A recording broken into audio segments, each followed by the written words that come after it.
미국 뉴욕. 세계 돈이 다 모이는 그 유명한 월가에서 돈을 벌려면 반드시 그 나라 승인이 필요합니다.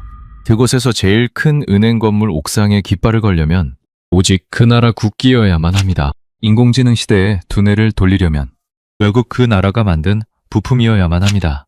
총 한 발 쏘지 않았습니다. 로비 한 번 벌인 적도 결코 없습니다. 선언도 없이, 소리도 없이. 세계 돈이 다 모이는 곳, 미국 뉴욕 한복판에 묵묵히 태극기 하나를 꽂았습니다. 바로 지난주 이 회사는 무려 40조 원, 리화로 265억 달러를 끌어모았습니다. 세계에서 손꼽히는 부자나라, 중국의 최대 기업 알리바바가 12년 동안 지켜온 자리를 당당히 밀어내고 새 주인이 된 겁니다. 그런데 돈을 그렇게 끌어모은 바로 다음 날, 세계에서 제일 힘센 나라가 그 돈을 자기네 땅에 쓰라며 어김없이 노골적으로 압박해왔습니다. 그럼에도 세계는 여전히 이 나라를 부품이나 만드는 작은 나라라고 얕봅니다. 그게 바로 이 회사가 20년간 차곡차곡 노려온 전략이었습니다. 지금부터 그 충격적인 미국 자본시장 정복 72시간의 기록을 공개합니다. 구독과 좋아요, 댓글에 대한민국 최고로 응원해주세요. 안녕하세요. 저는 나탈리 코스타입니다.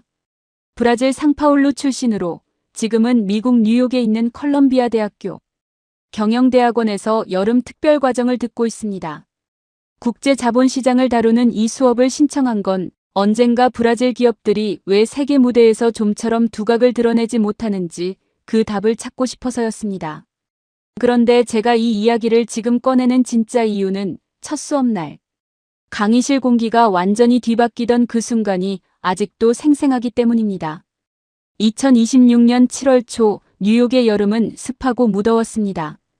강의실 에어컨이 쉴 새 없이 돌아갔지만 창밖 맨해튼의 열기는 유리창을 넘어 들어오는 것 같았습니다. 저는 아이스커피를 손에 쥔 채 자리에 앉았습니다. 얼음이 다 녹기도 전에 수업이 시작됐습니다. 캐서린 월시 교수님은 정각에 들어오셨습니다. 첫인상은 예상보다 훨씬 다부졌습니다. 키가 크지 않았지만 걸음걸이에 자신감이 배어 있었습니다. 월가에서 25년 동안 기업들의 미국 증시 상장을 도와온 분이었습니다. 어느 회사가 언제 상장해야 하는지, 얼마를 받을 수 있는지 그걸 계산해온 사람. 숫자로 세상을 읽는 눈을 가진 사람이었습니다. 교수님은 가방을 내려놓으시더니 곧바로 칠판에 질문 하나를 적으셨습니다. 강의실 안은 냉방이 잘 됐지만 창밖 햇살은 유리창 너머로도 뜨겁게 느껴졌습니다.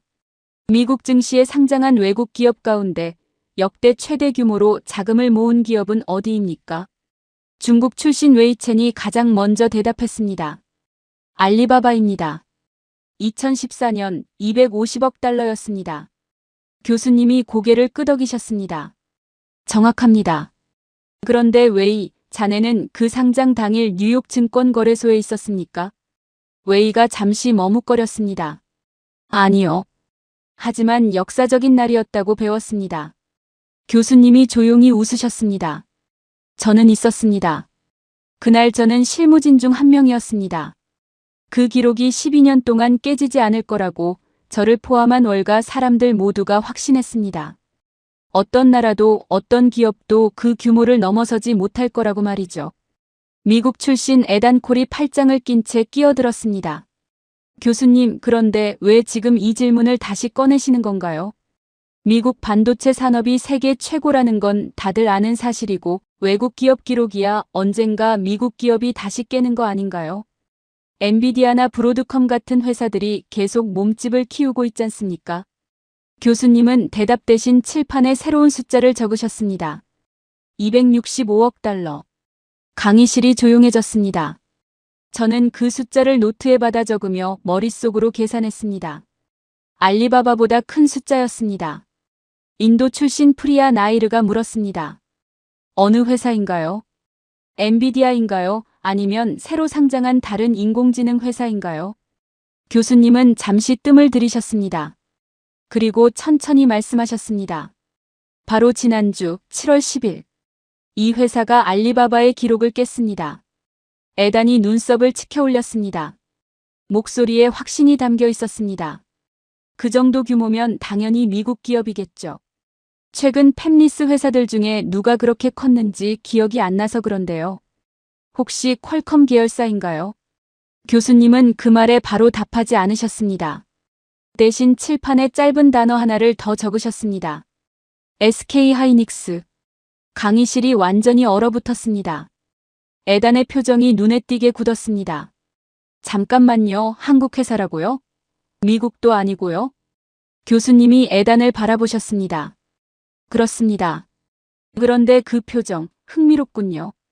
방금 자네 얼굴에 스친 그 놀라움. 그게 바로 오늘 우리가 풀어야 할 질문입니다. 멕시코 출신 하비에르 몬토야가 조심스럽게 물었습니다. 교수님, 그런데 그 회사, 결국 삼성이나 엔비디아 뒤에서 부품 대주는 회사 아닌가요? 에단이 재빨리 맞장구 쳤습니다. 맞아요. 부품 회사가 아무리 커봤자 두뇌를 만드는 건 결국 미국 기업 아닙니까? 설계도 없는 제조업체가 어떻게 이런 규모의 자금을 끌어모읍니까? 교수님이 조용히 말씀하셨습니다. 지금 두 사람이 한 그 말. 그게 바로 오늘 우리가 풀어야 할 질문입니다. 저는 펜을 쥔 손에 힘이 들어가는 걸 느꼈습니다. 창밖으로 맨해튼의 빌딩들이 뜨거운 햇살 아래 반짝이고 있었습니다. 교수님이 마지막으로 말씀하셨습니다. 오늘은 여기까지입니다. 에단, 다음 시간까지 이 회사가 어떤 회사였는지 직접 찾아오십시오. 자네가 방금 한 그 확신, 다음 시간에 다시 이야기해 봅시다. 강의실을 나서는데 에단의 얼굴이 여전히 붉어져 있었습니다. 웨이가 저에게 작게 속삭였습니다. 에단, 오늘 좀 세게 나갔죠. 미국 반도체가 최고라는 자부심이 워낙 강해서요. 저는 고개를 끄덕였습니다. 그날 밤 숙소로 돌아와 그 이름을 검색창에 쳐봤습니다. 화면이 뜨는 순간 저는 자판 위에서 손이 멈췄습니다. 예감이 좋지 않았습니다. 아니, 정확히는 예감이 너무 좋았습니다. 창밖으로 뉴욕의 야경이 펼쳐져 있었습니다. 자정이 가까운 시간이었는데도 도시는 잠들지 않았습니다. 저는 검색 결과 첫 화면에 뜬 회사 로고를 한참 들여다봤습니다. 낯설지만 어딘가 낯익은 이름이었습니다. 스마트폰이나 노트북을 살 때 스치듯 봤을 법한, 그런데 한 번도 제대로 눈여겨본 적 없는 이름이었습니다. 저는 룸메이트에게 문자를 보냈습니다. 혹시 SK 하이닉스라는 회사 알아? 답장은 금방 왔습니다. 몰라, 근데 왜? 저는 잠시 망설이다가 답을 보냈습니다. 오늘 수업에서 이 회사 얘기가 나왔는데 반이 아예 뒤집어졌어. 다음 날 아침 저는 평소보다 30분 일찍 일어났습니다. 수업 전에 조금이라도 더 찾아보고 싶었습니다. 지하철을 타고 학교로 가는 내내 저는 어젯밤 검색했던 몇 가지 숫자들을 다시 떠올렸습니다. 265억 달러라는 숫자가 계속 머릿속을 맴돌았습니다. 그 숫자 뒤에 어떤 이야기가 숨어 있을지 저는 짐작조차 하지 못한 채 강의실 문을 열었습니다. 두 번째 세미나였습니다. 강의실 창밖으로 허드슨강이 보였습니다. 저는 그날 유난히 일찍 도착해 자리에 앉았습니다. 밤새 검색한 자료들이 노트북 화면 가득 열려 있었습니다. 창밖으로는 조깅하는 사람들이 강변을 따라 뛰고 있었고 아침 햇살이 물결 위에서 잘게 부서지고 있었습니다. 월시 교수님이 들어오시기도 전에 에단이 먼저 입을 열었습니다. 목소리에 다시 자신감이 돌아와 있었습니다. 교수님, 제가 밤새 찾아봤습니다. SK 하이닉스는 결국 메모리 반도체 회사입니다. 데이터를 저장하는 부품이요. 두뇌를 만드는 건 엔비디아고 이 회사는 그 옆에서 기억장치를 끼워 넣는 역할일 뿐입니다. 미국이 설계하고 세계가 조립하는 구조. 그게 지금 반도체 산업의 진짜 그림입니다. 교수님이 자리에 앉으시며 고개를 끄덕이셨습니다. 흥미로운 표현이군요. 끼워 넣는 역할이라고 했습니다. 에단, 그 역할이 없으면 어떻게 됩니까? 에단이 잠시 말을 멈췄습니다. 그건 다른 회사가 끼워 넣으면 되지 않나요? 교수님이 고개를 저으셨습니다. 그게 오늘 우리가 다룰 이야기입니다. 저는 손을 들었습니다. 교수님, 제가 어젯밤 찾아본 바로는 이 회사가 만드는 게 그냥 메모리가 아니라 HBM이라는 특수한 부품이었습니다. 고대역 폭메모리라고 부르더라고요. 교수님이 칠판으로 걸어가셨습니다. 그리고 간단한 그림을 그리셨습니다. 커다란 상자 하나와 그 옆에 작은 창고 하나였습니다. 인공지능이 지금 이 순간에도 전 세계에서 쉬지 않고 계산을 하고 있습니다. 여러분이 챗봇에 질문을 던지고 1초 만에 답을 받는 것, 그 뒤에서 엄청난 양의 정보가 초고속으로 오가고 있다는 뜻입니다. 그런데 아무리 계산하는 두뇌, 그러니까 HBM 옆에 있는 큰 상자가 뛰어나도 그 정보를 빠르게 꺼내주고 채워주는 창고가 느리면 두뇌는 멈춰섭니다. HBM이 바로 그 창고입니다. 일반 창고보다 수십 배 빠르게 물건을 내주고 받아들이는 창고입니다. 프리아가 물었습니다. 그럼 그 창고를 아무 회사나 지을 수 있는 건 아니겠네요. 교수님이 고개를 끄덕이셨습니다. 정확합니다. 이 창고를 짓는 기술은 극도로 까다롭습니다. 여러 층의 메모리를 수직으로 쌓아 올리고 그 사이를 미세한 구멍으로 연결해야 합니다. 머리카락 굵기의 수백 분의 1 크기 구멍을 수천 개씩 뚫어야 하는데 하나라도 어긋나면 전체가 불량이 됩니다. 에단이 다시 반박했습니다. 그래도 그 창고 만드는 회사는 미국에도 있지 않습니까? 마이크론이요. 미국이 진짜 반도체 강국이라면 결국 마이크론이 앞서야 하는 거 아닙니까? 교수님이 처음으로 숫자를 제시하셨습니다. 마이크론도 열심히 하고 있습니다. 그런데 지금 이 HBM 시장에서 전 세계 공급량의 70% 이상을 이 회사와 삼성전자, 이 두 한국 기업이 차지하고 있습니다. 그리고 이 회사는 2013년 세계에서 가장 먼저 이 기술을 개발했습니다. 에단의 목소리가 조금 작아졌습니다. 그래도 엔비디아가 설계도를 그리는 게 핵심 아닙니까? 교수님이 고개를 끄덕이셨습니다. 엔비디아가 설계도를 아무리 훌륭하게 그려도 이 회사가 만든 창고 없이는 그 설계도가 실제로 작동하는 칩이 되지 못합니다. 자동차로 비유하면 이렇습니다. 아무리 정교한 엔진을 설계해도 기름을 제때 공급하는 연료관이 막히면 그 차는 단 1m도 움직이지 못합니다. 그래서 지금 전 세계 빅테크 기업들이 이 회사의 생산 일정에 맞춰 자신들의 계획을 짜고 있습니다. 웨이가 조용히 물었습니다. 그럼 엔비디아도 결국 이 회사한테 끌려다닌다는 말씀이신가요? 교수님이 답하셨습니다. 끌려다닌다기보다 서로를 필요로 한다는 게 더 정확합니다. 다만 그 힘의 균형이 많은 사람들의 예상과는 다른 방향으로 기울어 있다는 게 오늘의 요점입니다. 하비에르가 물었습니다. 그런데 교수님, 왜 하필 한국 회사들이 이 기술에서 앞선 건가요? 미국이나 일본, 대만처럼 반도체를 오래 해온 나라들도 많은데요. 교수님이 잠시 생각하시더니 답하셨습니다. 좋은 질문입니다. 그건 다음 시간의 이야기와 이어집니다. 지금은 딱 하나만 말씀드리죠. 이 회사가 처음부터 이런 위치에 있었던 건 아닙니다. 불과 10수년 전 이 회사는 팔리는 회사였습니다. 사겠다는 사람도 마땅치 않았던 회사였습니다. 강의실이 조용해졌습니다. 저는 노트에 그 숫자를 다시 한번 눌러 적었습니다. 70%. 에단은 팔짱을 낀 채 창밖을 바라보고 있었습니다. 강의실을 나서는데 에단이 저에게 조용히 말했습니다. 솔직히 좀 당황스럽네요. 마이크론이 세계 1위인 줄 알았는데.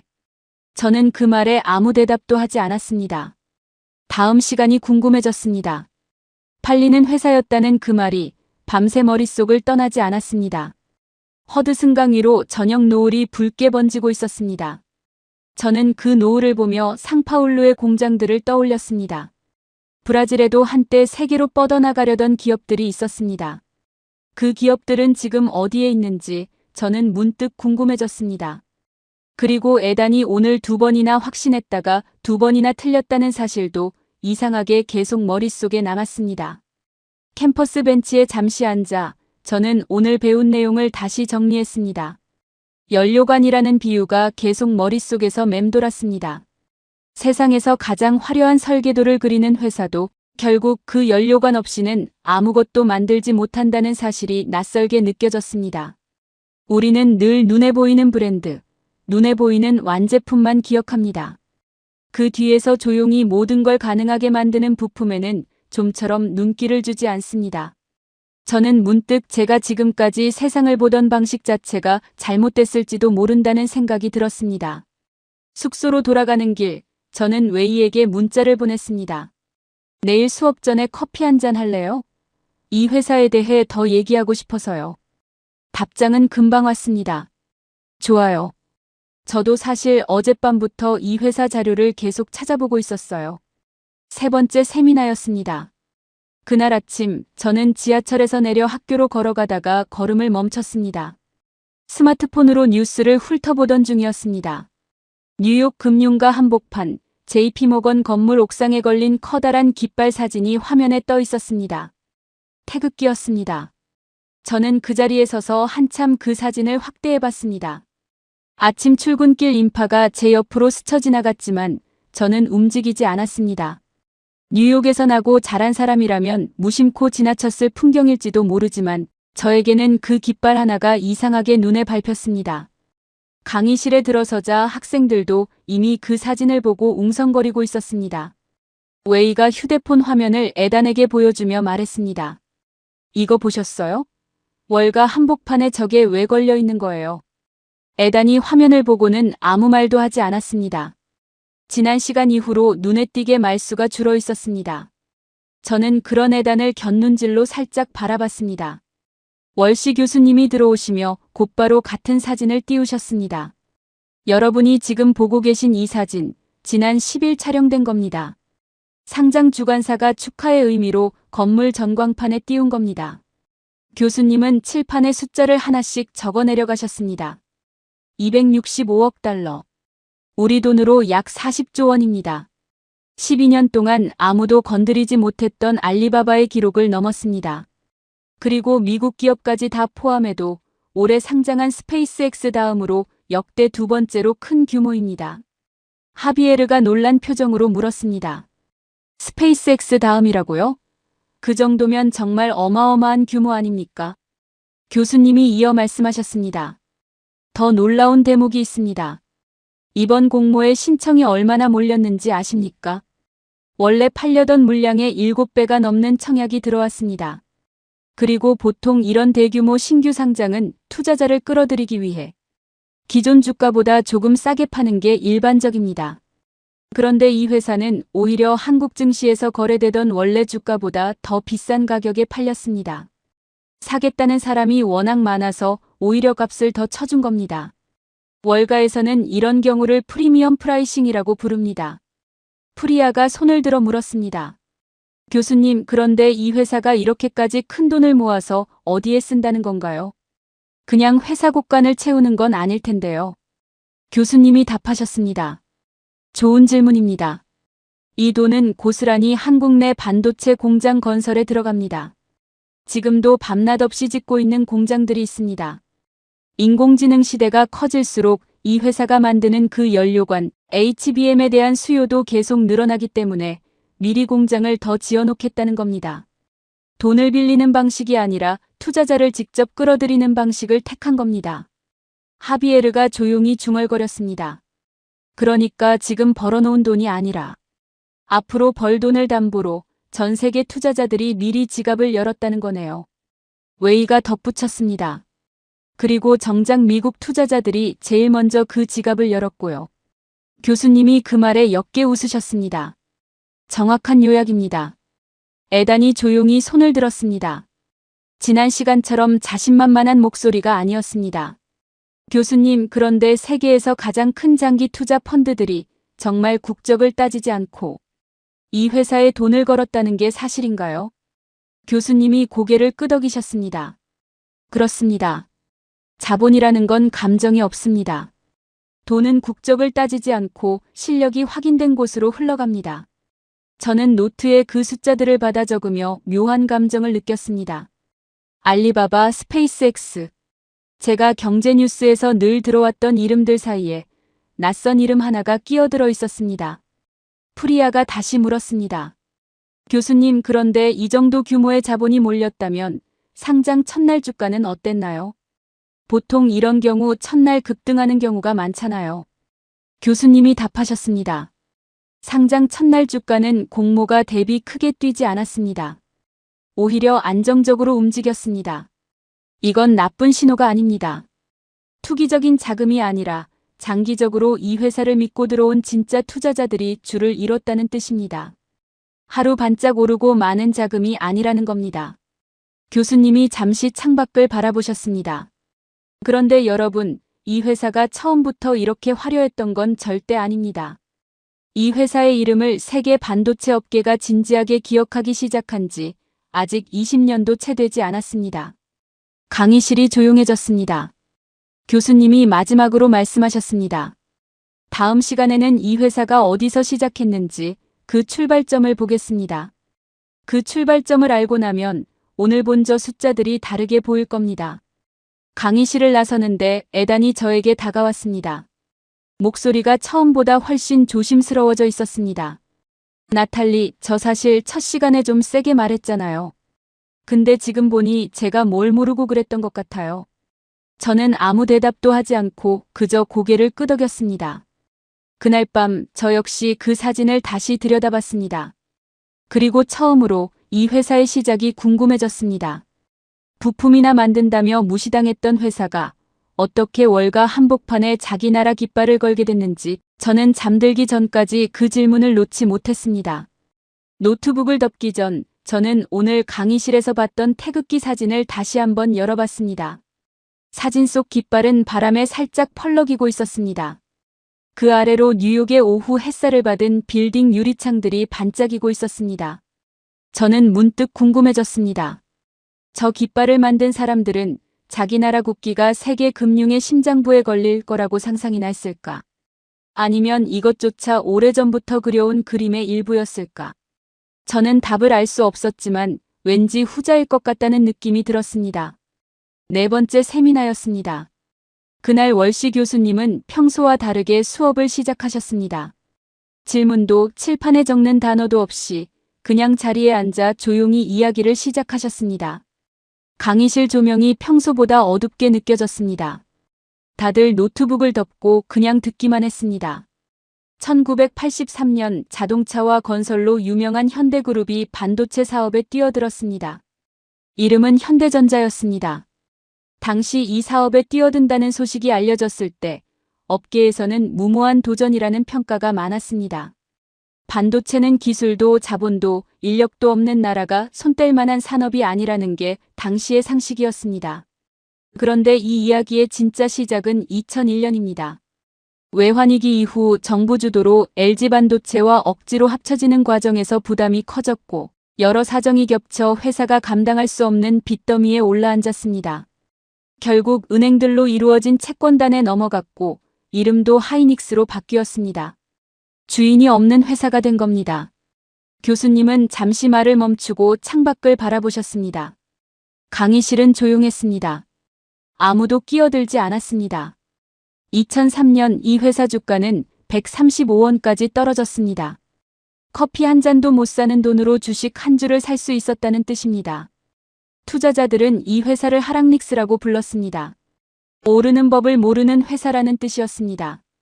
그해 이 회사에서 일하던 직원 상당수가 다른 직장을 알아봐야 했습니다. 채권단은 이 회사를 팔기 위해 수년간 국내외를 돌아다녔습니다.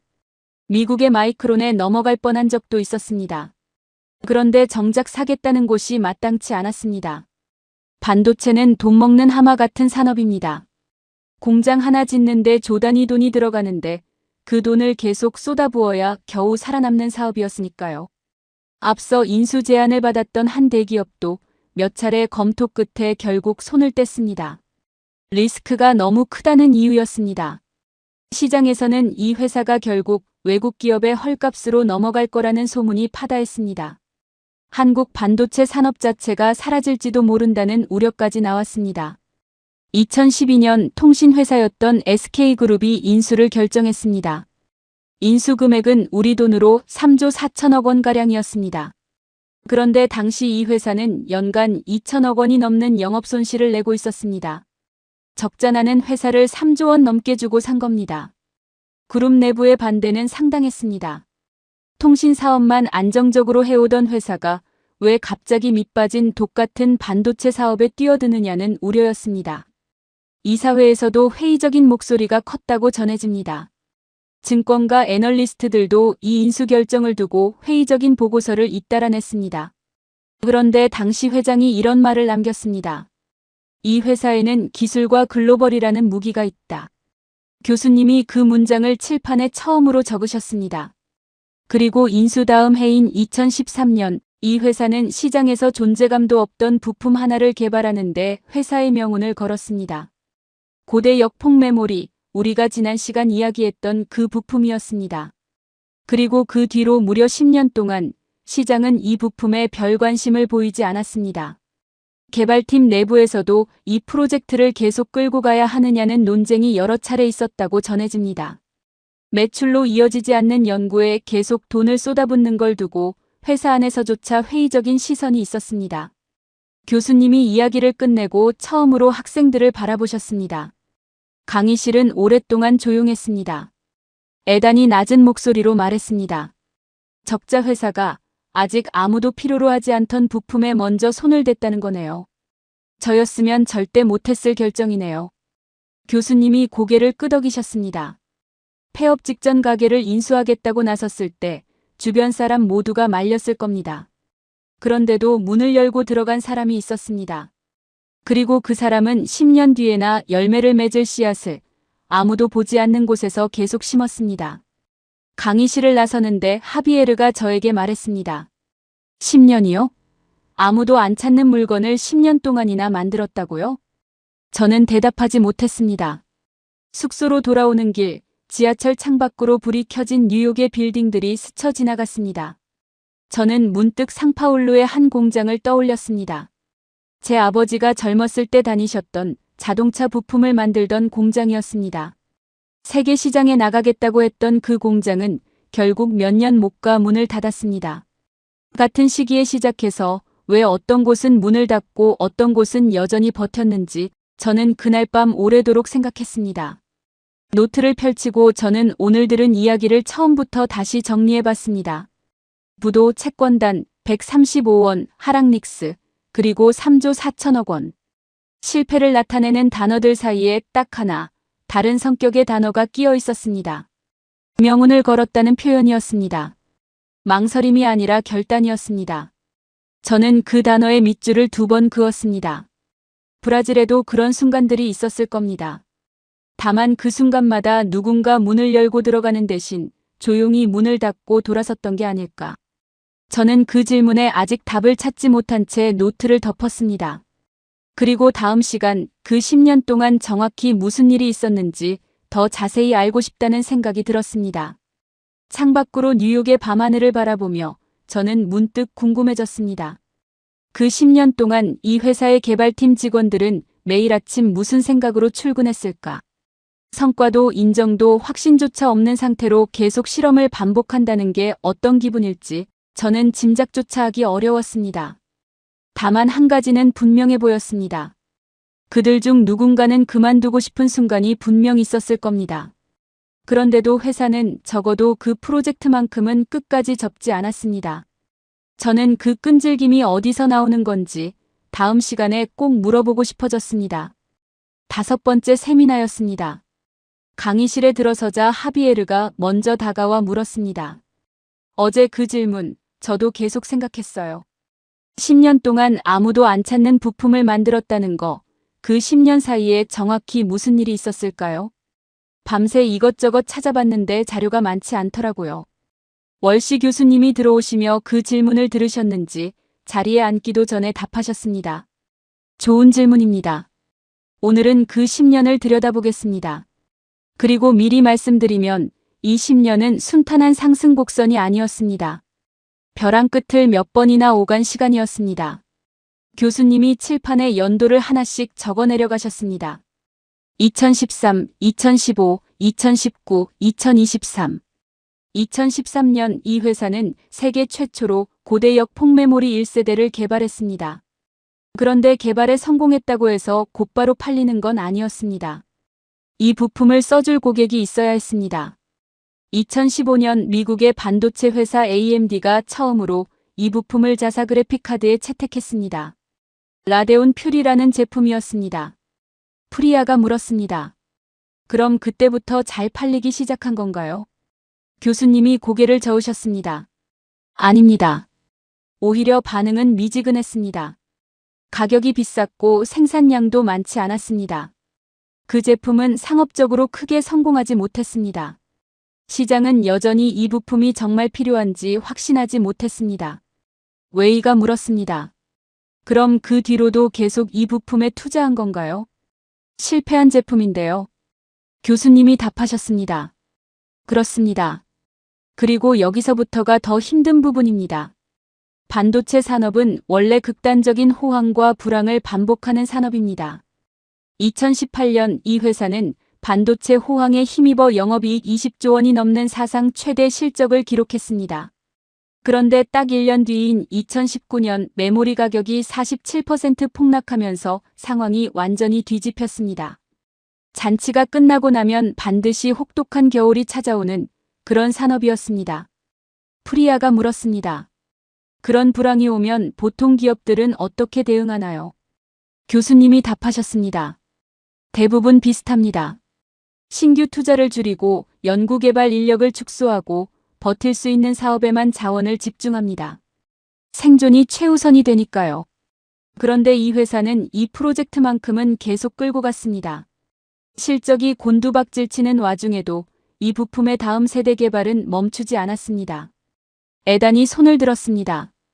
그런데 그렇게 계속 밀어붙인다고 해서 성공이 보장되는 것도 아니잖아요. 회사 입장에서는 굉장히 위험한 선택 아닌가요? 교수님이 고개를 끄덕이셨습니다. 맞습니다. 실제로 이 시기에 회사 안팎에서 이 프로젝트를 축소해야 한다는 목소리가 여러 번 나왔습니다. 그리고 가장 극적인 순간은 2023년에 왔습니다. 교수님이 칠판에 숫자를 적으셨습니다. 마이너스 7조 7천억 원. 강의실이 조용해졌습니다. 프리아가 물었습니다. 이게 무슨 숫자인가요? 교수님이 답하셨습니다. 2023년 이 회사의 연간 영업손실입니다. 창사 이래 최악의 적자였습니다. 메모리 반도체 가격이 폭락하면서 회사 전체가 그야말로 피를 흘리고 있었습니다. 그런데 바로 그 해, 정확히 같은 해에 이 회사는 3세대로 발전한 이 부품 HBM3을 세계 최초로 개발하는 데 성공했습니다. 그리고 몇 달 뒤 엔비디아의 인공지능 반도체에 이 부품을 공급하기로 계약을 맺었습니다. 하비에르가 놀란 목소리로 말했습니다. 회사가 사상 최악의 적자를 내던 바로 그 순간에 미래를 결정지을 기술이 완성됐다는 거네요. 교수님이 고개를 끄덕이셨습니다. 그렇습니다. 적자가 가장 깊었던 해가 동시에 10년 도박의 승부가 갈리던 해였습니다. 회사 전체가 무너질 것 같은 순간에도 이 프로젝트에 배정된 인력과 예산만큼은 크게 흔들리지 않았습니다. 웨이가 조용히 말했습니다. 저였으면 그 상황에서 이 프로젝트부터 정리했을 것 같아요. 교수님이 웨이를 바라보셨습니다. 대부분의 경영자가 그렇게 합니다. 눈앞의 출혈을 막는 게 우선이니까요. 그런데 10년을 내다보는 결정과 당장의 손실을 막는 결정은 종종 반대 방향을 가리킵니다. 이 회사는 그 갈림길에서 더 어려운 쪽을 선택했습니다. 훗날 이 회사의 회장은 한 인터뷰에서 그 시기 이사회에서도 계속 밀어붙일지를 놓고 격론이 있었다고 회고했습니다. 강의실이 오랫동안 조용했습니다. 저는 노트에 그 숫자를 다시 눌러 적었습니다. 마이너스 7조 7천억 원.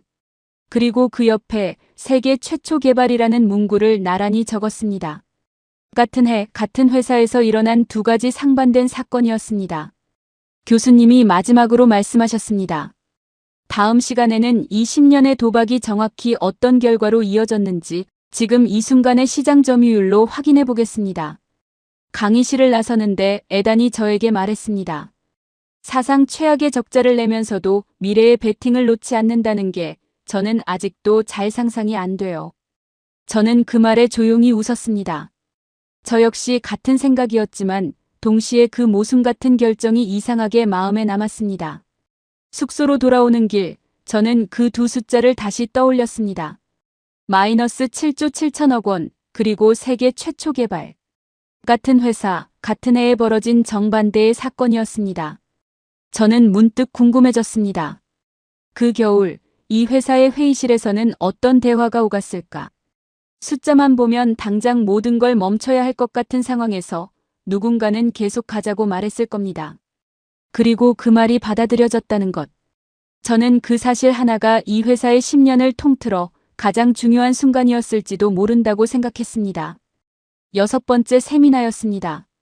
그날은 유난히 하늘이 맑았습니다. 강의실 창으로 들어오는 햇살이 책상 위에 길게 늘어졌습니다. 저는 지난주 내내 이 회사의 최근 소식을 찾아보며 한 가지 사실을 발견했습니다. 노트북 화면에는 밤새 저장해둔 기사 스크랩이 여러 개 열려 있었습니다. 저는 그 사실을 먼저 꺼내고 싶어 손이 근질거렸습니다. 월시 교수님이 자리를 잡으시자마자 저는 손을 들었습니다. 교수님, 제가 찾아봤는데요. 이 회사 지난달 시가총액에서 삼성전자를 넘어섰더라고요. 한국 안에서 1등이던 회사를 제친 겁니다. 교수님이 고개를 끄덕이셨습니다. 정확합니다. 6월 22일, 이 회사는 삼성전자를 시가총액에서 앞질렀습니다. 격차는 약 18조 원이었습니다. 이번엔 웨이가 반박하고 나섰습니다. 그런데 교수님, 그건 결국 반도체 경기가 좋아서 그런 거 아닙니까? 지난 시간에 배운 것처럼 이 산업은 호황과 불황을 반복한다면서요. 지금은 호황이니까 오른 거지, 인공지능 붐이 꺼지면 다시 원래대로 돌아가지 않을까요? 교수님이 잠시 웨이를 바라보셨습니다. 그리고 지난 시간 우리가 이야기했던 그림을 다시 칠판에 그리셨습니다. 엔진 하나와 그 옆에 연료관 하나였습니다. 웨이, 자네 말대로 유행은 꺼질 수 있습니다. 그런데 아무리 훌륭한 설계도가 있어도 그 설계도대로 실제 물건을 만들어줄 곳이 없으면 그 설계는 그림일 뿐입니다. 지금 전 세계에서 이 특수한 부품, HBM을 대량으로 안정적으로 만들 수 있는 곳이 어디인지 아십니까? 프리아가 답했습니다. 지난 시간에 배웠잖아요. 이 회사와 삼성전자 두 곳이라고 하셨죠. 교수님이 고개를 끄덕이셨습니다. 그리고 이 회사가 그 중에서도 시장의 절반이 넘는 몫을 가져갑니다. 최근 집계로는 60% 안팎입니다. 요리에 비유하면 이렇습니다. 아무리 훌륭한 레시피가 있어도 그 레시피에 들어갈 재료를 구할 수 없으면 요리는 완성되지 않습니다. 지금 세계 인공지능 산업이라는 주방에서 이 회사가 그 핵심 재료를 쥐고 있는 겁니다. 에단이 손을 들었습니다. 이번엔 반박이 아니었습니다. 교수님, 그럼 이 회사가 처음 이 부품을 개발한 게 2013년이라고 하셨는데 지난 시간 들었던 그 험난한 10년을 지나서 지금 그 결실이 정확히 어떻게 나타나고 있는 건가요? 교수님이 답하셨습니다. 좋은 질문입니다. 지금 전 세계에서 가장 강력한 인공지능 반도체를 만드는 엔비디아가 자기네 최신 칩에 들어가는 이 부품의 상당 부분을 이 회사에서 공급받습니다. 최근 시장 조사기관들의 집계에 따르면 엔비디아에 들어가는 이 부품 물량의 3분의 2 이상이 이 회사 몫으로 알려져 있습니다. 그리고 세계에서 가장 큰 기술 기업들이 이 회사의 생산 일정에 맞춰 자신들의 서버 증설 계획을 짭니다. 시장은 항상 늦게 알아봅니다. 먼저 만든 사람만이 먼저 그 열매를 가져갑니다. 프리아가 놀란 표정으로 물었습니다. 3분의 2요? 그럼 나머지 3분의 1을 놓고 다른 회사들이 다투는 거네요. 교수님이 고개를 끄덕이셨습니다. 정확합니다. 그리고 그 나머지 3분의 1을 누가 가져가느냐를 놓고 지금 이 순간에도 굉장히 치열한 싸움이 벌어지고 있습니다. 교수님은 칠판에 또 다른 숫자를 적으셨습니다. 세계 시가총액 순위입니다. 대만의 반도체 기업, 사우디아라비아의 석유 기업, 그리고 이 회사, 그 다음 삼성전자, 그 다음 중국의 인터넷 기업과 은행이 뒤를 잇습니다. 한 나라가 세계 10위권 안에 서로 다른 두 기업을 올려놓은 겁니다. 미국을 빼면 사실상 유일한 나라입니다. 프리아가 놀란 표정으로 물었습니다. 그럼 이 나라가 미국 다음으로 1조 달러가 넘는 기업을 두 개나 가진 나라라는 말씀이신가요? 교수님이 고개를 끄덕이셨습니다. 그렇습니다. 그런 기업을 두 개나 갖고 있다는 건 우연으로 설명할 수 있는 일이 아닙니다. 시가총액 1조 달러가 넘는 기업은 전 세계에서 손에 꼽습니다. 하비에르가 물었습니다. 그런데 교수님, 이 회사만 잘 나가는 건가요? 아니면 삼성전자도 같이 성장하고 있는 건가요? 교수님이 답하셨습니다. 흥미로운 지점입니다. 두 회사 모두 성장하고 있습니다. 다만 이 부품 시장에서만큼은 이 회사가 확실한 선두를 달리고 있습니다. 그런데 그 선두 자리를 지키는 게 결코 쉬운 일이 아닙니다. 다음 시간에는 바로 그 이야기를 하겠습니다. 이 회사의 가장 강력한 경쟁자가 누구인지, 그리고 그 경쟁이 지금 이 순간에도 얼마나 치열한지 말입니다. 강의실이 조용해졌습니다. 저는 노트에 그 문장을 다시 눌러 적었습니다. 시장은 항상 늦게 알아본다. 강의실을 나서는데 웨이가 저에게 말했습니다. 다음 시간 예고 왠지 심상치 않네요. 설마 제가 이번에도 틀린 걸까요? 저는 웃으며 어깨를 으쓱했습니다. 그리고 다음 시간이 기다려졌습니다. 창밖 뉴욕의 하늘은 여전히 맑았지만 저는 왠지 다음 이야기가 이번 학기 중 가장 치열한 순간이 될 것 같다는 예감이 들었습니다. 캠퍼스를 나서며 저는 웨이와 나란히 걸었습니다. 웨이가 문득 말했습니다. 저는 계속 반박만 하고 계속 틀리는데 그게 이상하게 재미있어요. 다음 시간엔 제가 맞을 수도 있잖아요. 저는 그 말에 웃었습니다. 그리고 문득 에단이 지난 5번의 세미나 동안 얼마나 달라졌는지 떠올랐습니다. 처음엔 가장 크게 반박하던 사람이 이제는 가장 조용히 질문하는 사람이 되어 있었습니다. 숙소로 돌아가는 지하철 안에서 저는 오늘 배운 숫자를 다시 정리했습니다. 시가총액 세계 10위권 1조 달러 기업 2개, 엔비디아 물량의 3분의 2. 화려한 숫자들이었습니다. 그런데 그 화려함 뒤에는 지난 시간 배운 마이너스 7조 7천억 원이라는 숫자가 여전히 겹쳐 보였습니다. 저는 그 두 숫자 사이의 거리가 결국 이 회사가 걸어온 길 전체를 설명해준다는 생각이 들었습니다. 7번째 세미나였습니다. 월시 교수님이 들어오시며 칠판에 짧은 문장 하나를 적으셨습니다. 가장 강력한 경쟁자는 때로 이웃집에 있다. 에단이 손을 들었습니다. 마이크론 얘기인가요? 교수님이 고개를 저으셨습니다. 마이크론도 강력한 경쟁자입니다. 그런데 오늘 이야기의 진짜 주인공은 삼성전자입니다. 같은 나라, 같은 산업, 같은 부품을 만드는 회사입니다. 웨이가 놀란 표정으로 물었습니다. 삼성전자요? 저는 삼성전자가 세계 반도체 1위인 줄 알았는데요. 스마트폰도 만들고 텔레비전도 만들고 반도체도 만드는 그 회사잖아요. 교수님이 답하셨습니다. 여러 반도체 분야에서는 여전히 그렇습니다. 메모리 반도체 전체로 보면 삼성전자가 세계 1위를 오랫동안 지켜왔습니다. 그런데 이 특정 부품, HBM에서만큼은 이야기가 다릅니다. 2019년으로 가보겠습니다. 당시 삼성전자 내부에서는 이 부품이 사업성이 없다는 판단이 나왔습니다. 시장이 너무 작고 수요도 불확실하다고 본 겁니다. 그래서 상대적으로 투자와 관심을 줄였습니다. 프리아가 놀란 목소리로 말했습니다. 세계 1위 기업이 오판을 했다는 건가요? 교수님이 고개를 끄덕이셨습니다. 그렇습니다. 그리고 그 판단이 몇 년 뒤 뼈아픈 결과로 돌아왔습니다. 2023년 우리가 지난 시간 이야기했던 그 회사가 엔비디아에 이 부품을 사실상 독점으로 공급하는 계약을 맺으면서 완전히 앞서 나가기 시작했습니다. 그리고 이듬해 삼성전자가 야심차게 준비한 다음 세대 제품이 엔비디아의 품질 테스트를 통과하지 못했다는 소식이 로이터 통신을 통해 보도됐습니다. 하비에르가 물었습니다. 세계 최고 기술력을 가졌다는 회사가 품질 테스트에서 떨어졌다는 거네요. 교수님이 고개를 끄덕이셨습니다.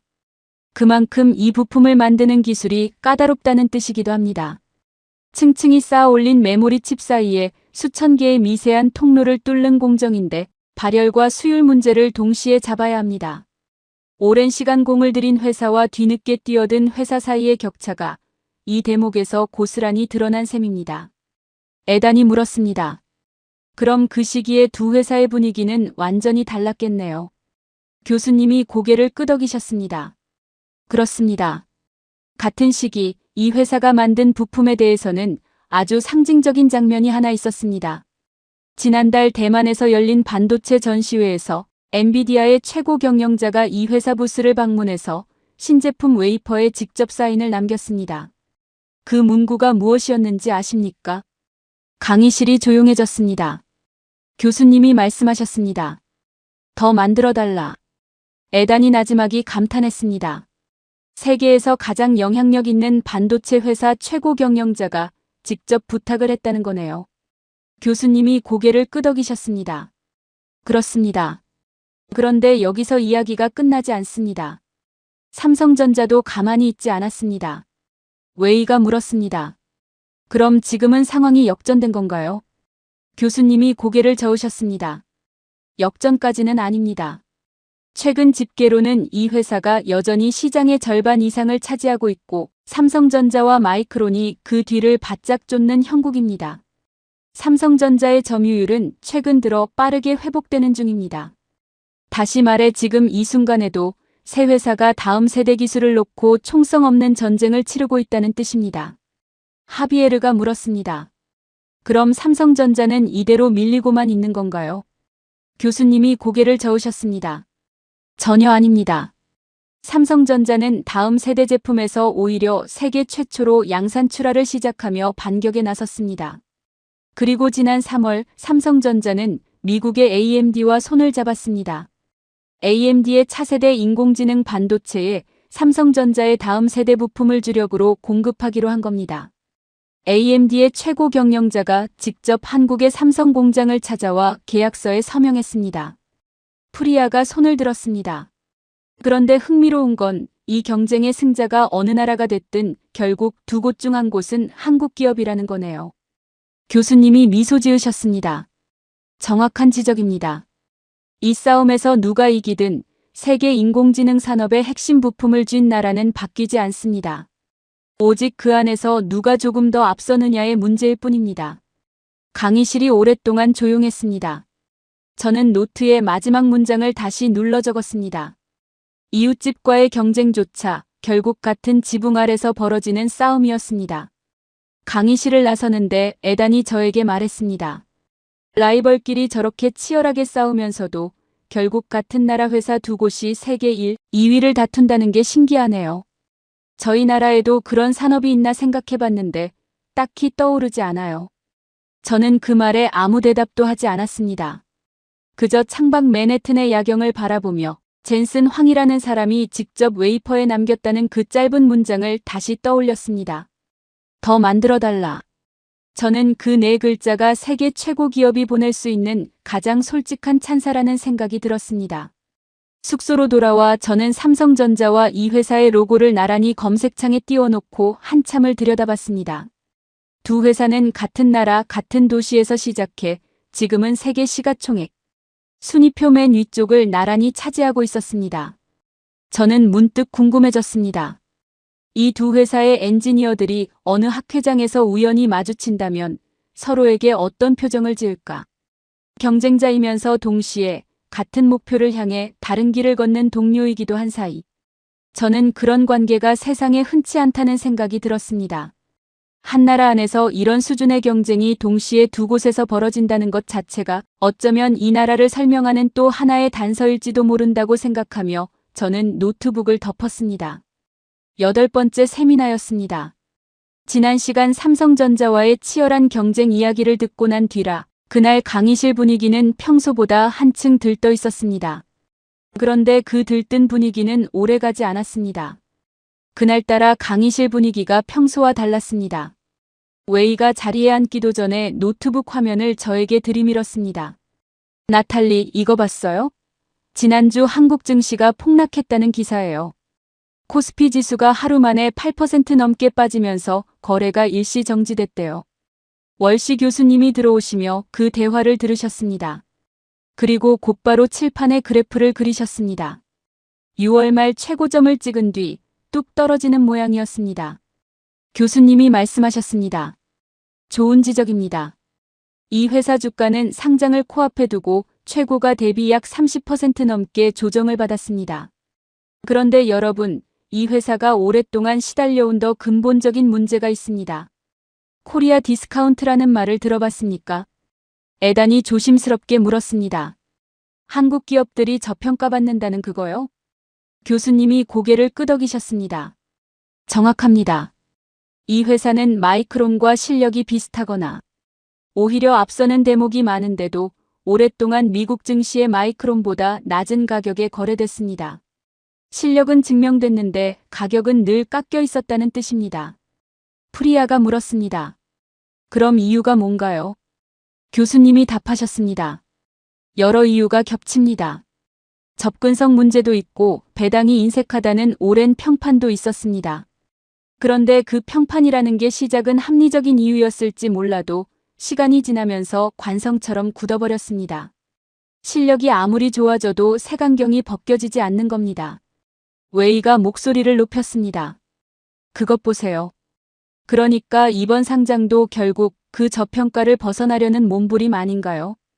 저는 아직도 이게 진짜 실력인지 운이 좋았던 건지 확신이 안 서요. 교수님이 웨이를 바라보셨습니다. 정직한 질문입니다. 그런데 흥미로운 지점이 바로 여기입니다. 시장이 흔들리고 저평가 논란까지 겹친 바로 그 시점에 이 회사는 상장 일정을 미루지 않았습니다. 오히려 예정대로 밀어붙였습니다. 하비에르가 물었습니다. 그래서 결과는요? 교수님이 답하셨습니다. 원래 팔려던 물량의 7배가 넘는 청약이 들어왔습니다. 폭락과 저평가 우려 속에서도 오히려 프리미엄을 얹어서 팔렸습니다.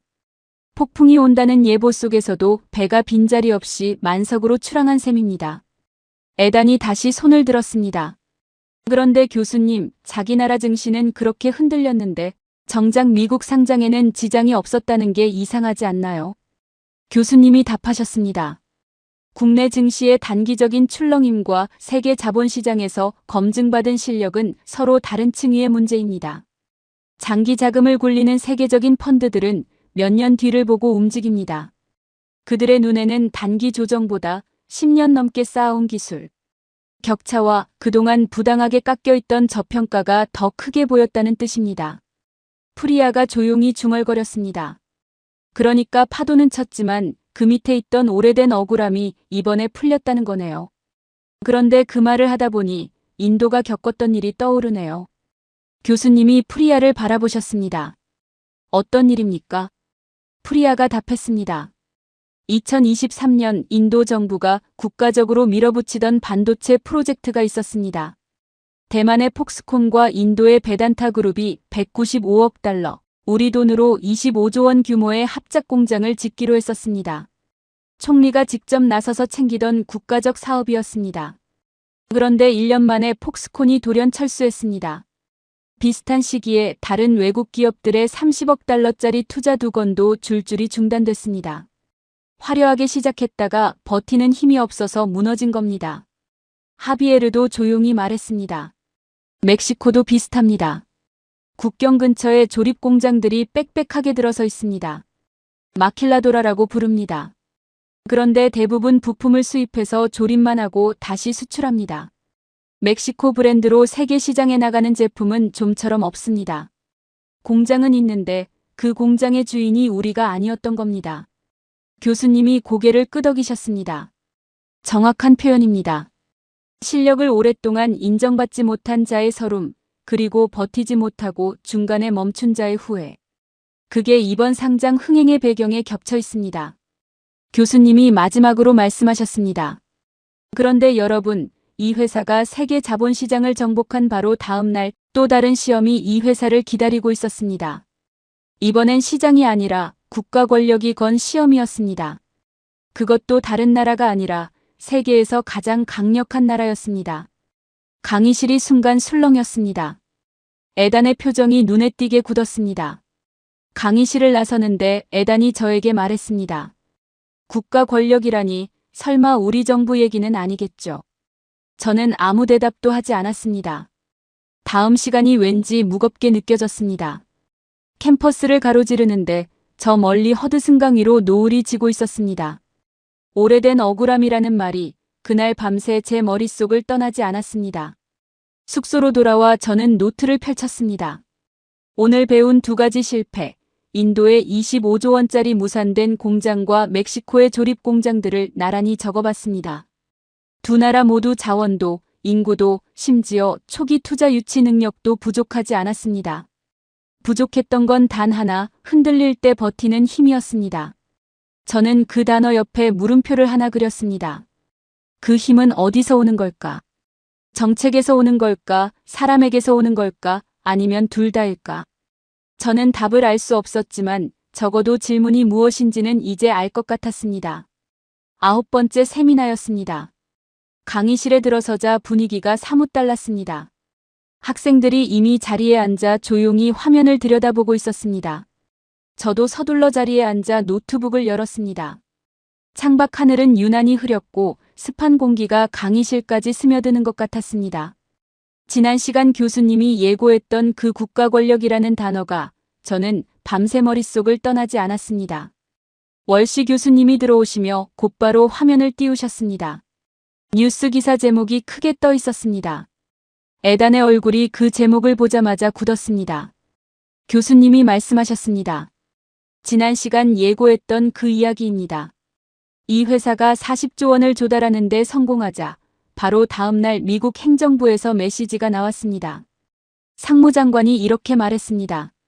삼성과 SK도 질투심을 느껴 결국 미국에 공장을 지을 것이다. 강의실이 술렁였습니다. 하비에르가 놀란 목소리로 물었습니다. 잠깐만요. 그 돈은 원래 한국에 공장 짓겠다고 모은 돈 아니었나요? 교수님이 고개를 끄덕이셨습니다. 정확합니다. 이 회사는 조달한 돈 대부분을 한국 내 용인 공장 건설에 쓰겠다고 이미 밝힌 상태였습니다. 그런데 상장이 성사되자마자 그 돈을 미국에 쓰라는 압박이 들어온 겁니다. 심지어 대통령도 앞서 이런 말을 한 적이 있습니다. 대만이 우리 반도체 산업을 수년간 훔쳐갔다. 세계 반도체 산업의 절반을 미국이 갖겠다. 에단이 방어적으로 말했습니다. 그런데 그게 자국 산업을 지키려는 정당한 정책 아닌가요? 미국도 미국의 이익을 챙길 권리가 있잖아요. 교수님이 에단을 똑바로 바라보셨습니다. 강의실이 조용해졌습니다. 에단, 자국의 이익을 챙기는 것과 남이 이미 세운 계획에 끼어들어 그 목까지 요구하는 것은 다른 문제입니다. 게다가 이 회사는 이미 미국에도 상당한 투자를 해왔습니다. 미국 기업들과 장기 공급 계약도 맺어왔고요. 그런데 그것으로는 부족하다는 겁니다. 상장으로 모은 돈까지 내놓으라는 겁니다. 하비에르가 끼어들었습니다. 그러니까 이미 충분히 협력하고 있는데 더 내놓으라고 압박한다는 거네요. 교수님이 고개를 끄덕이셨습니다. 그 회사가 스스로 세운 세 마디만 기억하십시오. 그 돈은 이 회사의 것입니다. 그 계획은 이 회사가 오랜 실패와 인내 끝에 세운 계획입니다. 그리고 지금 그 계획을 지키겠다는 게 정말 부당한 겁니까? 아니면 다 차려놓은 밥상에 뒤늦게 숟가락을 얹으려는 쪽이 부당한 겁니까? 에단이 아무 말도 하지 못했습니다. 얼굴이 점점 붉어졌습니다. 프리아가 조용히 물었습니다. 그래서 이 회사는 어떻게 했나요? 그 압박에 굴복했나요? 교수님이 고개를 저으셨습니다. 아닙니다. 이 회사는 조달한 자금을 원래 계획대로 한국 내 반도체 클러스터 건설에 투입하겠다는 방침을 그대로 유지했습니다. 세계에서 가장 강력한 나라의 압박 앞에서도 이미 세운 원칙을 바꾸지 않았습니다. 웨이가 낮게 감탄했습니다. 다 차려놓은 밥상을 지켜냈다는 거네요. 교수님이 고개를 끄덕이셨습니다. 그렇습니다. 12년간 아무도 넘지 못한 담장을 넘은 다음 날, 이번엔 그 담장 너머의 땅까지 넘보는 압박이 들어왔습니다. 그런데 이 회사는 물러서지 않았습니다. 프리아가 다시 손을 들었습니다. 그런데 교수님, 이 회사가 그렇게 버틸 수 있었던 힘은 어디서 나온 걸까요? 인도의 그 반도체 프로젝트였다면 아마 곧바로 조건을 다시 협상하려 들었을 것 같은데요. 교수님이 잠시 생각하시더니 답하셨습니다. 좋은 질문입니다. 아마도 그 힘은 지난 시간들 우리가 함께 봤던 모든 순간들이 쌓여서 만들어진 걸 겁니다. 135원짜리 주식, 마이너스 7조 7천억 원짜리 적자, 아무도 찾지 않던 10년. 그 모든 순간을 버텨온 회사에게 이 정도 압박은 새로운 종류의 시험이 아니었을 겁니다. 그저 또 하나의 겨울이었을 뿐이죠. 강의실이 다시 조용해졌습니다. 저는 그 말을 노트에 그대로 옮겨 적었습니다. 또 하나의 겨울. 에단이 마침내 입을 열었습니다. 목소리가 낮았습니다. 솔직히 이런 이야기 미국에서는 뉴스로만 보고 넘겼습니다. 관세니 압박이니 하는 말들이 다 그냥 협상 전략이겠거니 생각했습니다. 그런데 지금 이렇게 학기 내내 이 회사가 걸어온 길을 다 배우고 나서 들으니까 제가 왜 부끄러워지는지 모르겠네요. 마치 남의 집 문 앞까지 가서 초인종을 누르고 문을 열어주니까 신발도 안 벗고 들어가려는 사람을 본 기분이에요. 교수님이 조용히 말씀하셨습니다. 부끄러워할 필요는 없습니다. 다만 기억할 필요는 있습니다. 실력을 증명한 자에게 남은 마지막 시험은 그 실력을 시기하는 자들 앞에서도 원칙을 지키는 일입니다. 강의실을 나서는데 에단이 저에게 다가왔습니다. 나탈리, 저 다음 시간엔 할 말이 좀 있을 것 같아요. 저는 고개를 끄덕였습니다. 창밖 맨해튼의 빌딩들 사이로 저는 다시 한번 그 태극기를 떠올렸습니다. 그 깃발은 축하의 의미로 걸린 게 아니라 어쩌면 끝까지 흔들리지 않겠다는 선언처럼 느껴졌습니다. 숙소로 돌아오는 길, 저는 오늘 배운 문장 하나를 계속 곱씹었습니다. 다 차려놓은 밥상에 뒤늦게 숟가락을 얹으려는 쪽이 부당하다는 그 말. 저는 브라질의 자원 산업을 떠올렸습니다. 광물과 곡물을 캐고 걷어서 세계에 파는 나라. 그런데 그 자원을 가공하고 부가가치를 만드는 기술은 대부분 다른 나라 것이었습니다. 저는 처음으로 우리가 밥상을 차리는 나라였는지 아니면 숟가락을 얹는 나라였는지 스스로에게 물어봐야 한다는 생각이 들었습니다. 쉽게 답할 수 있는 질문이 아니었습니다. 다음 날 아침 강의실로 걸어가는 길에 저는 어제 봤던 뉴스 기사를 다시 열어봤습니다. 기사 댓글창에는 이 회사의 결정을 지지하는 목소리와 현실적으로 어려운 선택이라는 우려 섞인 목소리가 뒤섞여 있었습니다. 저는 그 논쟁 자체가 이 회사가 이제는 단순한 기업이 아니라 한 나라의 자존심을 대변하는 상징이 되어 있다는 증거라고 생각했습니다. 마지막 10번째 세미나였습니다. 강의실 창밖으로 뉴욕의 늦은 오후 햇살이 비스듬히 들어왔습니다. 월시 교수님은 여느 때와 달리 칠판에 아무것도 적지 않으셨습니다. 그냥 학생들을 천천히 둘러보시더니 이번엔 에단 쪽을 바라보셨습니다. 에단, 지난 시간 할 말이 있다고 했었죠. 지금 들어봅시다. 강의실이 조용해졌습니다. 모든 시선이 에단에게 쏠렸습니다. 에단이 천천히 입을 열었습니다. 저는 이 학기 첫 시간에 이 회사 이름을 듣고 당연히 미국 기업일 거라고 확신했습니다. 미국 반도체가 세계 최고라는 걸 의심해 본 적이 없었으니까요. 그런데 9번의 수업 동안 저는 매번 틀렸습니다. 부품 회사라고 무시했다가 틀렸고, 마이크론이 앞설 거라고 확신했다가 틀렸고, 삼성전자와의 경쟁에서 이 회사가 그냥 운이 좋았을 뿐이라고 생각했다가 또 틀렸고, 지난 시간엔 제 나라의 압박까지 정당화하려다가 틀렸습니다. 4번 다 같은 이유였던 것 같습니다. 교수님이 조용히 고개를 끄덕이셨습니다. 그래서 무엇을 배웠습니까? 에단이 잠시 숨을 골랐습니다. 제가 틀린 이유는 하나였습니다. 저는 이 회사를 실력이 아니라 국적으로 판단했습니다. 미국이니까 당연히 앞설 거라고 생각했습니다. 그런데 이 회사는 적자를 내던 시절에도 아무도 원하지 않던 부품을 10년 동안 포기하지 않고 만들었습니다.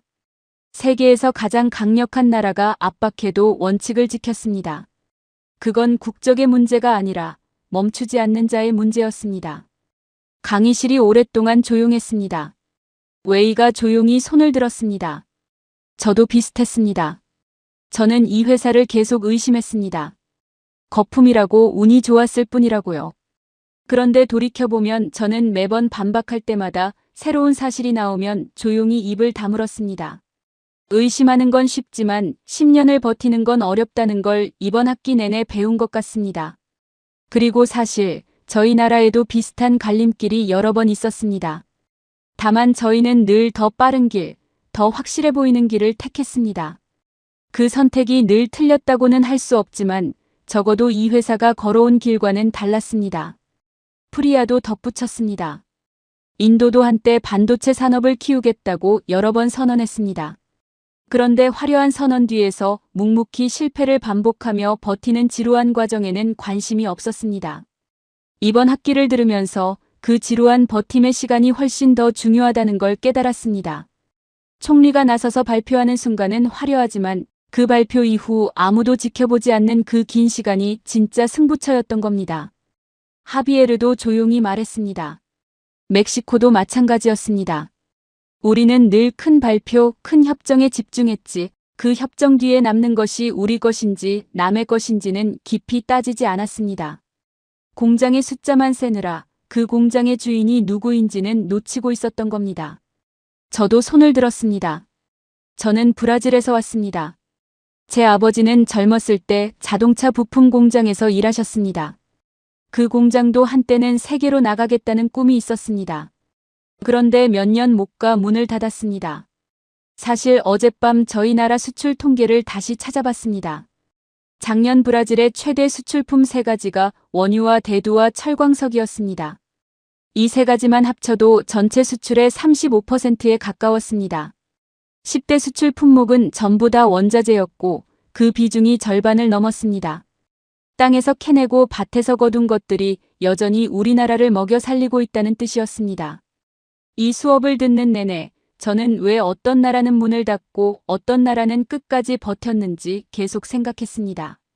이제는 조금 알 것 같습니다. 포기하지 않은 사람이 있었다는 것, 그리고 그 사람이 압박 앞에서도 흔들리지 않았다는 것. 그게 전부였습니다. 교수님이 학생들을 천천히 둘러보시며 말씀하셨습니다. 자본은 거짓말을 하지 않습니다. 세계에서 가장 냉정한 투자자들이 국적도 브랜드 인지도도 따지지 않고 이 회사에 돈을 걸었습니다. 그리고 그 돈을 지켜낸 것도 결국 이 회사 자신이었습니다. 돈은 실력을 알아봅니다. 그리고 이번에 세계 자본이 그 실력을 직접 증명했습니다. 교수님이 마지막으로 물으셨습니다. 나탈리, 논문 주제는 정했습니까? 저는 고개를 끄덕였습니다. 네. 왜 어떤 나라는 위기와 압박 속에서도 멈추지 않는가?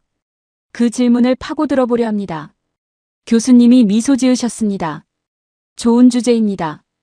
강의실을 나서며 저는 다시 한번 창밖을 바라봤습니다. 맨해튼의 빌딩들 사이로 노을이 붉게 번지고 있었습니다. 그 어딘가에 여전히 태극기가 걸려 있을 것 같았습니다. 숙소로 돌아오는 길, 저는 노트 첫 페이지를 다시 펼쳤습니다. 첫 수업날 적어뒀던 메모 위에 줄을 긋고 새로 이렇게 적었습니다. 부품을 쥔 자가 세계를 움직인다. 그리고 그 아래 한 줄을 더 적었습니다. 멈추지 않는 것, 그것이 결국 전부였다. 저는 아버지께 전화를 걸었습니다. 늦은 밤이었지만 왠지 지금 말씀드려야 할 것 같았습니다. 아버지, 저 논문 주제 정했어요. 왜 어떤 나라는 압박 속에서도 포기하지 않는지 그 이야기를 써보려고요. 전화 너머로 아버지가 잠시 침묵하셨습니다. 그리고 조용히 말씀하셨습니다. 나탈리, 그 답을 찾으면 꼭 아빠한테도 알려줘. 나도 평생 궁금했던 질문이었으니까. 저는 전화를 끊고 창밖을 다시 바라봤습니다. 뉴욕의 밤은 여전히 환했습니다. 이 도시 어딘가 한 회사의 이름이 걸린 빌딩 옥상에서 깃발 하나가 아직 펄럭이고 있을 것이었습니다. 10번의 세미나 동안 저는 부품 하나가 세계를 어떻게 움직이는지 배웠습니다. 그리고 그보다 더 오래 남을 배움은 따로 있었습니다. 멈추지 않는다는 것은 재능이 아니라 선택이라는 것. 그 선택을 반복한 사람들이 결국 세계가 인정할 수밖에 없는 자리에 올라선다는 것이었습니다. 영상을 끝까지 시청해 주셔서 감사합니다.